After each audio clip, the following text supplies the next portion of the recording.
Hello world, Geriatric Geek here. How in the heck are you? I hope you're doing great. It's a beautiful Thanksgiving morning here in North Las Vegas. I hope it's beautiful wherever you are, and I hope that Thanksgiving finds everybody healthy and doing well.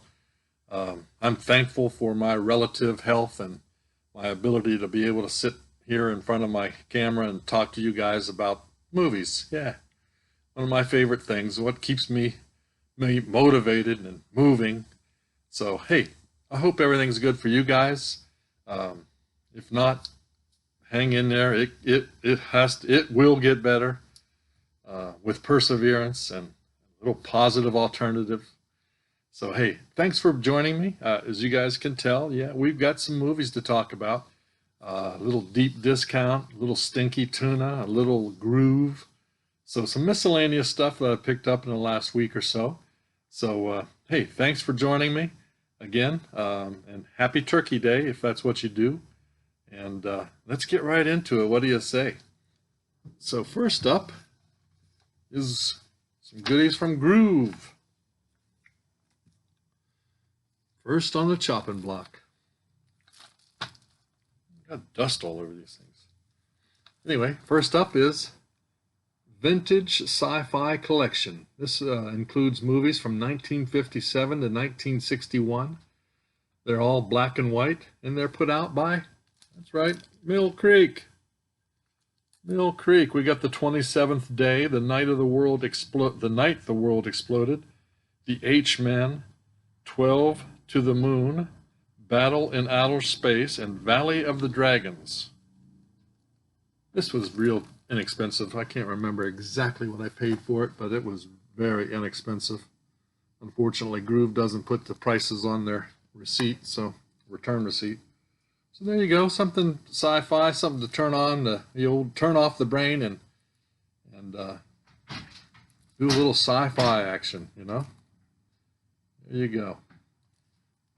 You guys may hear some rattling and stuff in the background. I apologize for that. It's kind of windy here in Vegas today.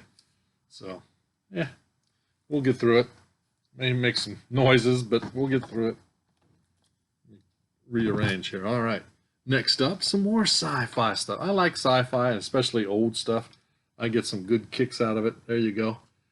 That one is the classic sci-fi collection. It's not rated. Put out by Universal. I enjoyed The Mole People myself. Deep below the surface of the earth, three scientists stumble upon a tyrannical tribe of albinos who have enslaved a mutant and dangerous race of mole people. We also have Tarantula, The Incredible Shrinking Man, The Monolith Monsters, and Monster on the Campus. There you go. Like I said, just turn off your brain, sit back, and have a good laugh. That's what that does for me generally. Next up, a little triple feature I thought looked kind of interesting, kind of a post-apocalyptic. Doesn't say that on here, but yeah. So Revelation Road 2, and Back Rider Revelation Road. I'd never heard of any of these, but it was cheap, so what the heck? Little end times stuff.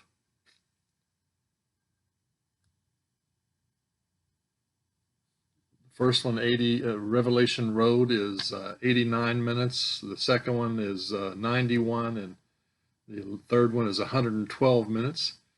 Has Brian Bosworth in it. Yeah, I guess this triple feature of him. Yeah, he's in all three of these. Brian Bosworth. There's the back.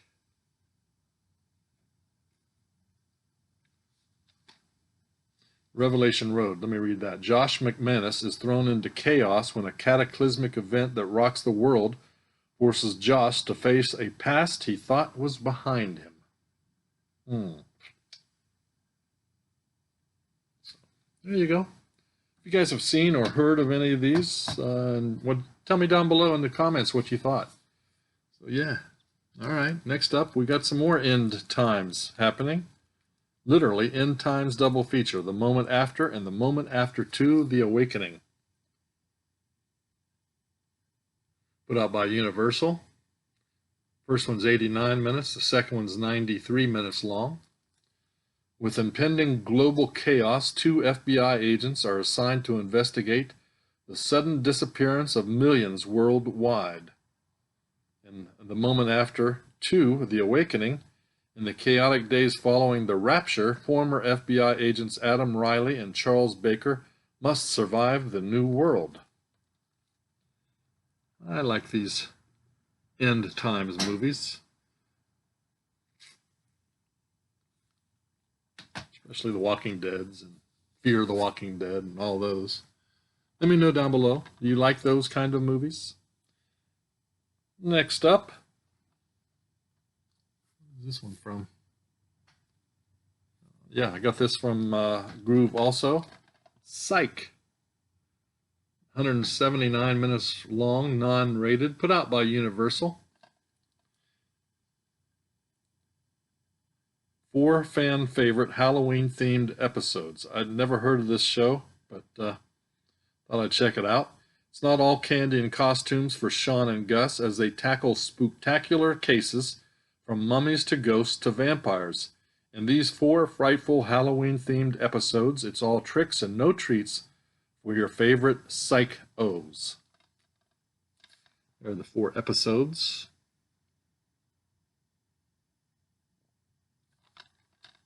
Have you seen this show, guys? Let me know.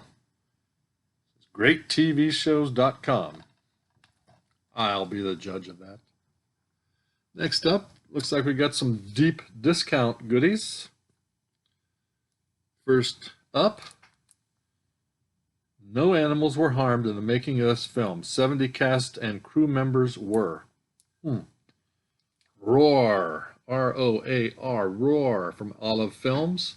It's a 1981, 94 minutes long, not rated. Produced over the course of 10 years, Roar is an audacious cinematic experiment, a thriller showcasing the majesty and ferocity of African lions. Filmed on location amidst dozens of actual untrained cats, the result is a spectacular achievement, though often terrifying to watch, as actors, not stuntmen, flee, wrestle, and come face to face with the massive hunters. Wow, I just thought that looked like crazy wild to me. Literally crazy wild. You guys have seen this one. Let me know what you thought of it. Most dangerous movie ever made, with Melanie Griffith and Tip Hedren.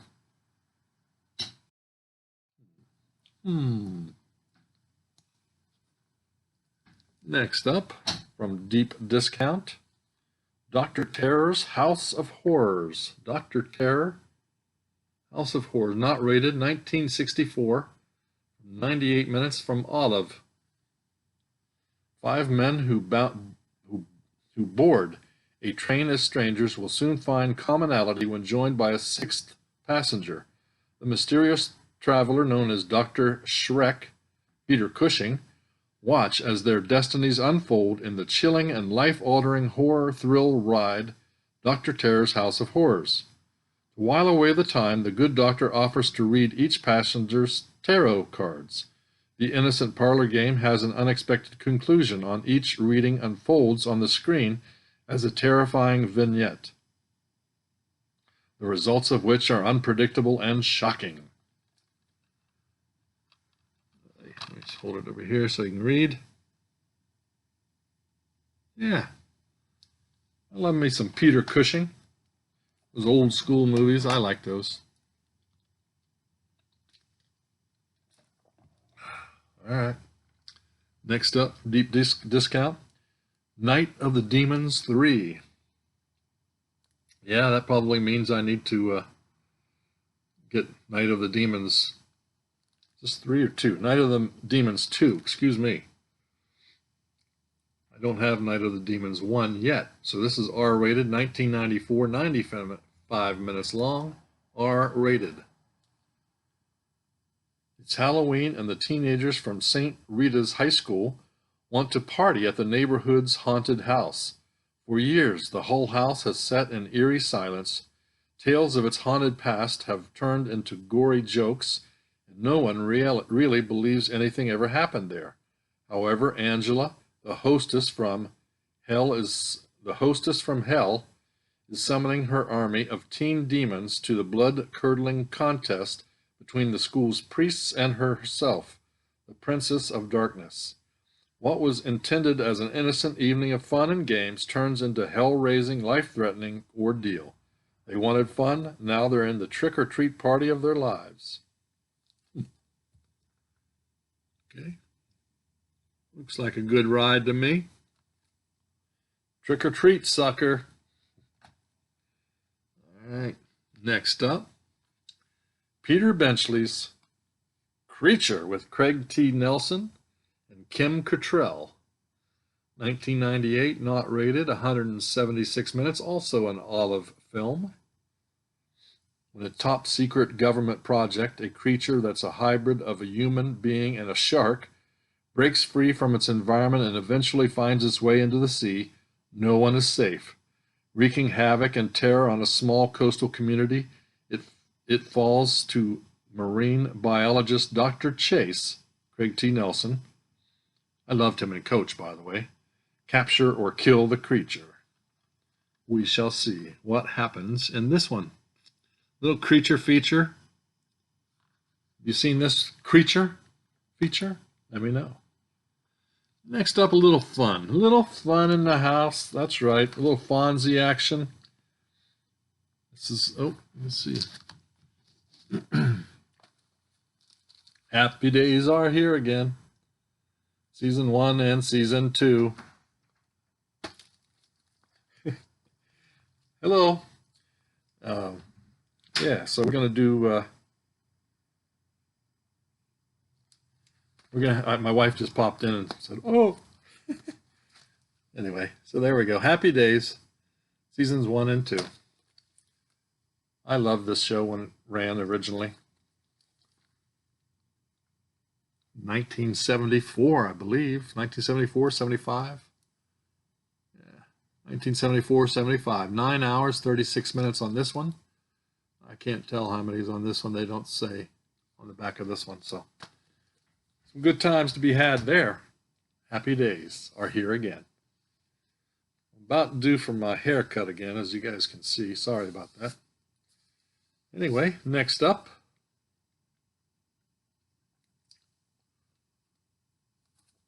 Now, I believe the rest of these, at least a good amount of them, are from Stinky Tuna. Stinky Tuna, as you know, I don't know where they get their stuff. Most of it's Amazon or Netflix exclusives. I don't know how whether they're getting licensed or not. I'm not going to get into that, but here's the story. I got a few of these, and I've checked out a couple of them, and you know what? The quality is excellent. So I'm happy, although I'm not sure how I feel about. You'll see what I'm talking about. Some of these, I'll tell you more in a minute. The Boys. The Boys, 2019, first season, 8 episodes on Amazon Prime. It gets great reviews. I haven't seen it. So basically, it's about, I think, superheroes that go bad. There's some vigilantes and trying to take care of the superheroes. So I haven't watched it. I've heard a lot of people talking about it, and a lot of people like it. So if you've seen it, let me know what you thought of it. The Boys is set in the mid-2000s in the world of corrupt and reckless superheroes who are kept in check, or as in check as possible, by a CIA super squad, the Title Team. When the elite corporate-owned superheroes known as the Seven embrace the darker side of their massive celebrity and fame and become as influential as politicians and powerful as gods, who will stop them abusing their superpowers? The Boys, that's who. Looks like fun. Can't wait to check that one out. I'm happy to have this one. Next up, I thought this looked interesting. It's a Netflix exclusive with Jamie Foxx called It's Time to Rise Up, Project Power. Project Power, R-rated, 2020, 119 minutes. This is reason I got it, one of the reasons, is set in New Orleans. I love anything that's in New Orleans or Louisiana. Just the atmosphere. I love atmospheric anything. So when a pill that gives its users unpredictable superpowers for 5 minutes hits the streets of New Orleans, a teenage dealer and a local cop must team with an ex-soldier to take down the group responsible for its creation. Netflix. There's the back.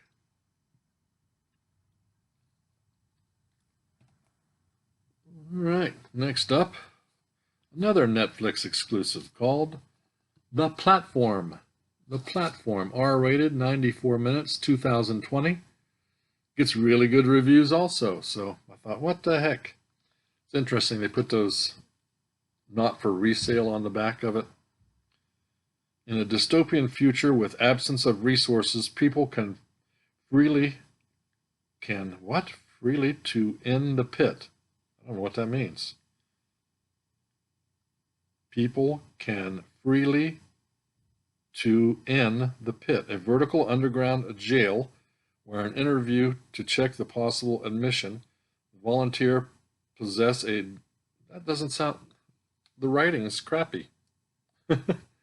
See if you guys can make sense of that. Anyway, it looks interesting to me. A prison that's in a vertical prison, and the food they put above them evidently, so they have to fight to get to the food. Kind of a strange situation.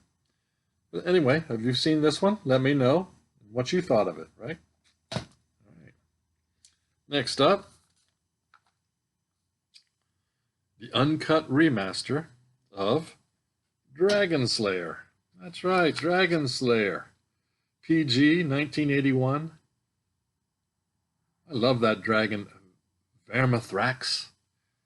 This was, the best is one of the meanest, ugliest, most reprehensible creatures I've ever seen in film. The beast, is one of the meanest, ugliest, most reprehensible creatures I've ever seen in film. Roger Ebert. Excuse me. Dragon Slayer is a 1981 American dark fantasy film co-produced by Paramount and Walt Disney's Productions. There's actually a nude scene in here. I couldn't believe it. It was Disney. Paramount handled North American distribution while Disney handled international distribution. The story, set in a fictional medieval kingdom, follows a young wizard who experiences danger and opposition as he attempts to defeat a dragon. It's really good. I enjoyed this, so I saw it coming out on a Blu-ray and high def. I thought, well, hey, I'm going to check that out. So I do recommend. That's a pretty good fantasy flick. Next up, the TV series, the complete first season of Scream. R-rated, 402 minutes. This is put out. It was put out by MTV and Anchor Bay. Played for 3 seasons. The first 2 seasons, they used the same actors. In the 3rd season, they changed everything, and basically it's demise, I understand. Well, I have not seen any of this, but if you have seen it, tell me what you thought. I certainly love the Scream movie series, so thought maybe this would be pretty good. After a cyberbullying incident results in a brutal murder, the shocking violence stirs up memories of a killing spree from the past that has haunted some, intrigued others, and maybe just inspired a new killer. A group of teens with 2 old friends struggling to reconnect at its heart become lovers, enemies, suspects, targets, and victims of an assassin who's out for blood. MTV and Anchor Bay. Who is the Lakewood slasher, they ask. Next up, what? Dry throat today. That's good. Little Adam Sandler action. Julia Bowen, Kevin James, and Maya Rudolph in Hoobie Halloween, 2020, PG-13, 102 minutes, on Netflix. It's okay reviews. I've heard some good and bad things about it. Despite his devotion to his hometown of Salem, Eubie Dubois is a figure of mockery for kids and adults alike. But this year, something is going bump in the night, and it's up to Eubie to save Halloween.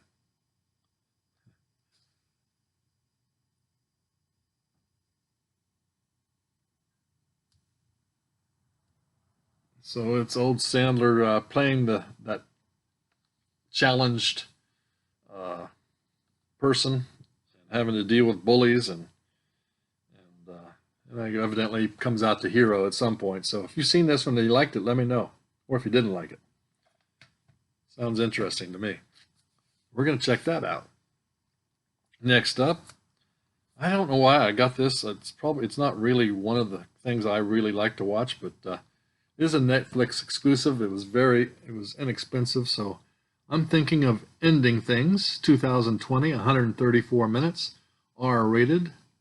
It's a drama thriller. It gets okay reviews from what I've seen. Despite second thoughts about their relationship, a young woman takes a road trip with her new boyfriend to his family farm.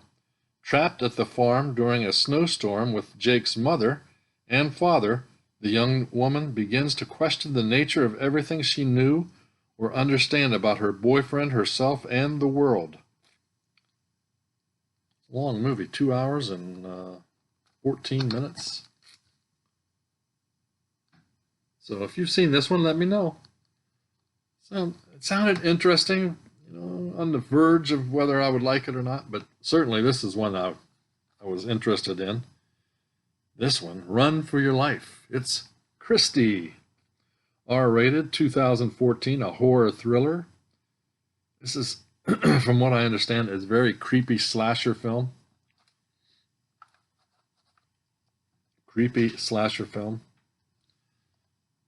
Gets good recommendations. A thriller with a few strokes of horror.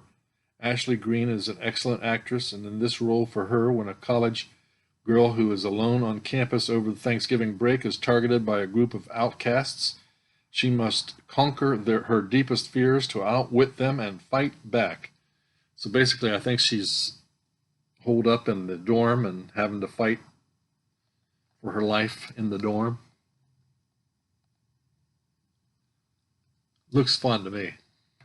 I love slashers. Next up, Everyone Ends Up in the Same Damn Place. Okay, Tom Holland, Bill Skarsgård, Haley Bennett, Robert Pattinson. Man, quite the crew here. The Devil All the Time. The Devil All the Time is the name of this one. R-rated, a crime thriller. Takes place in the backwoods of, where I was born, West Virginia. So you know it's got to be good, right? Any of you guys remember the movie Deliverance? Creepy dang film. It was allegedly set in the backwoods of West Virginia. So there you go. Basically, it's about doing evil in the name of religion. Happens all the time. Set in the rural southern Ohio and West Virginia, The Devil All the Time follows a cast of compelling and bizarre characters from the end of World War II to the 1960s. There, Willard Russell, tormented veteran of the carnage in the South Pacific who can't save his beautiful wife Charlotte from an agonizing death by cancer, no matter how much sacrificial blood he pours on his prayer log. Wow. So there's 3 or 4 different, I guess, kind of an anthology thing, it looks like. So looks interesting. If you guys have seen this one, let me know what you thought. Now, this was kind of the controversial one that I didn't really, I got it, and then I kind of said, why did I do that? Because I ended up buying the regular copy of this, but Bill and Ted Face the Music, PG-13 from 2020. I've watched it. The quality on here is beautiful.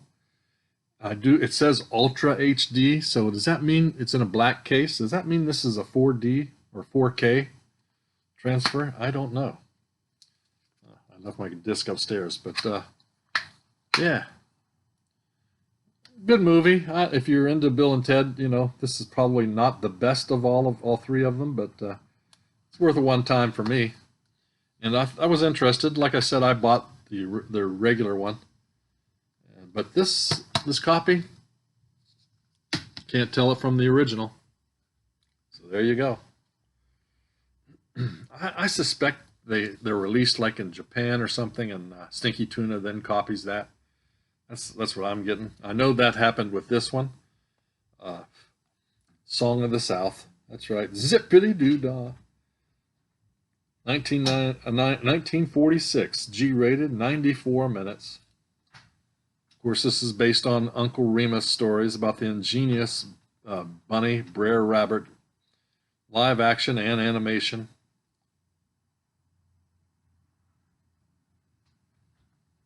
So I wanted to pick that up. I have it on VHS, and what the heck? I haven't watched it on this yet, so kind of can't wait to check that out on high def. Next up, a little archive collection from Warner Brothers. One of my favorite comic books from back in the day. That's right, Captain Marvel. Complete series, not rated, 6 hours and I guess it's 635 minutes. From 1974 to 1976. This used to be on CBS in the mornings. And of course, it's based on the comic book character Captain Marvel. By uttering a single magic word, young Billy Batson transforms himself into the world's mightiest mortal, Captain Marvel. The word is created from the first letters of the names of the 6 elders who trained Billy with their special gifts: Solomon, wisdom; Hercules, strength; Atlas, stamina; Zeus, power; Achilles, courage; and Mercury, speed. Shazam! Now, the entire series is available in this 4-disc set, featuring every exciting episode of this classic television show. Love me some Shazam, especially from back in the day, 1974. I was in college then and watched it. Yeah.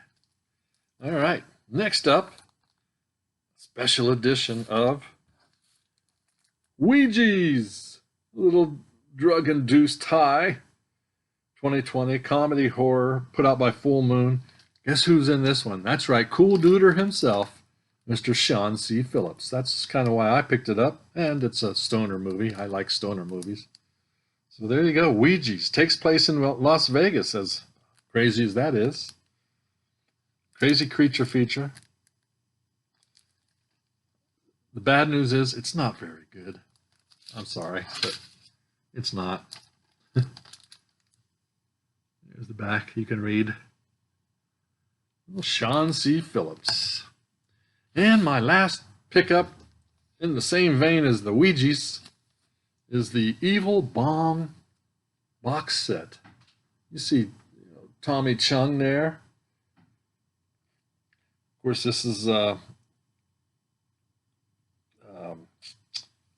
all put out by Charles Band, who did Subspecies and Puppet Master. Whole bunch of crazy. Let's see what we got. We got Evil Bong 2, King Bong, Evil Bong 3, The Wrath of Bong, Gingerbread Man versus Evil Bong 420, Evil Bong High 51, Evil Bong 666, and Evil Bong 777. Yeah. There you go. Back there. Some crazy good times here, folks. Literally. If you have seen any of these, let me know what you thought of them. I have seen, let's see, out of the 8, I've seen 3, I do believe. I believe it was the first 3, so I can't wait to check out the rest of them. So, hey, I hope you guys are staying safe and having fun. I'm having fun. Anyway, let me know down below if you liked any of these, if you've seen any of these movies, what you thought of them, and, which one should I watch first, I guess. So hey, thanks so much for watching. If you like this video, give it a thumbs up and subscribe. Get this old fart up over 2,000. Can we do it? I think we can do it. I'm here to tell you we can do it. So, you guys keep smiling, keep having fun, enjoy your Turkey Day, your Thanksgiving, wherever you are. I hope you're safe and having some Thanksgiving today. So, that's it. Always choose the positive alternative when you have a choice, which you always do. And until next time, you guys keep smiling. Peace.